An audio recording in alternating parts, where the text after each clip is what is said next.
Magandang araw din sa mga naka-live, mga taga Sub-Saharan Mindanao.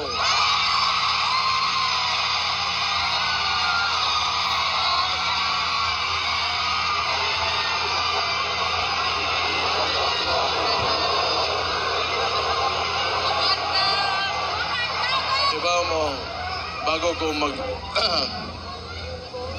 sa gulo na nako Tagaw ug Bisaya aron gatong mga makatungog makasabot po itong mga uban natong naminaw diha nas gawas.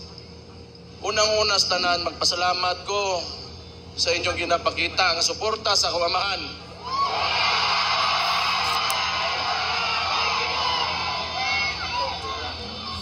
Naglagot lang ko sa inyo kay kada makita nako ang naw sa kamamahan bit-bit ninyo kahilakon ko.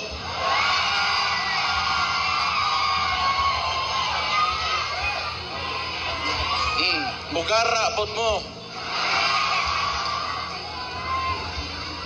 Gusto ko magpasalamat sa tanang Pilipino sa tibok kalibutan na nagapakita og suporta kay PRRD.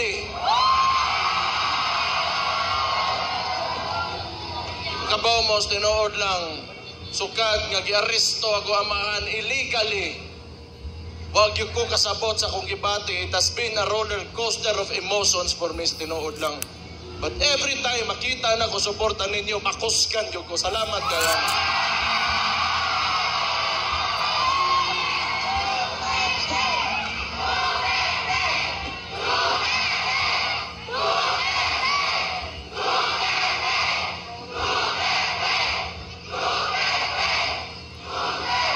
Siguro, gamiton ko ni nga naimo kong Vice Mayor morning sa termino nako karon morning last na nako nga araw ng Tabaw nga sa termino nako karon wa ko makibaw kung unsa bagay kaugmaan o yung future ng sistema ng politika dito sa Pilipinas. Kaya it seems to me the stories that I've heard about martial law and oppression is synonymous with the Marcos family name.